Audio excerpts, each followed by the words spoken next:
गई। मैंने तो जो पैसे बचे हुए थे वो गोल्ड की ज्वेलरी बना ली, अपनी सेट बना लिया गोल्ड का, और जो है हम सेट बना लिया। और वो अब तो यही होता है शाह साहब, मैं कोई चीज लेती हूँ ना, वो पैसे मेरे रिकवर हो जाते हैं अल्हम्दुलिल्लाह। अच्छा, ये मुझे बताएं, अब काम की बात मेरे को पूछनी है कुछ चीज़ें, कि ये मुझे बताएं कि ये जो बुजुर्ग नजर आए थे, इनका सीना बहुत ज्यादा चौड़ा था?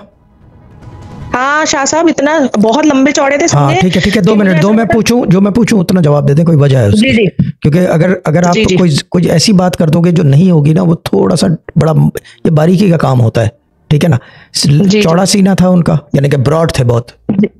जी जी। हाँ, जैसे कि बॉडी बिल्डर हो मगर बॉडी नहीं बनी हुई थी, मगर ताकत नजर आती थी, यानी कि पैर के नाखून से लेके बाहर के यानी कि आखिरी हिस्से तक स्ट्रेंथ नजर आती थी, कुव्वत नजर आती थी। दाढ़ी से भी, जैसे कि काली दाढ़ी अगर आप कह रहे हैं तो नूर आ रहा होगा एक अजीब किस्म का, यानी कि उनके सामने बात करते हुए अजीब सा महसूस होता है, जैसे हैबत, लेकिन खौफ नहीं, हैबत, ऐसा फीलिंग थी? जी ऐसी थी।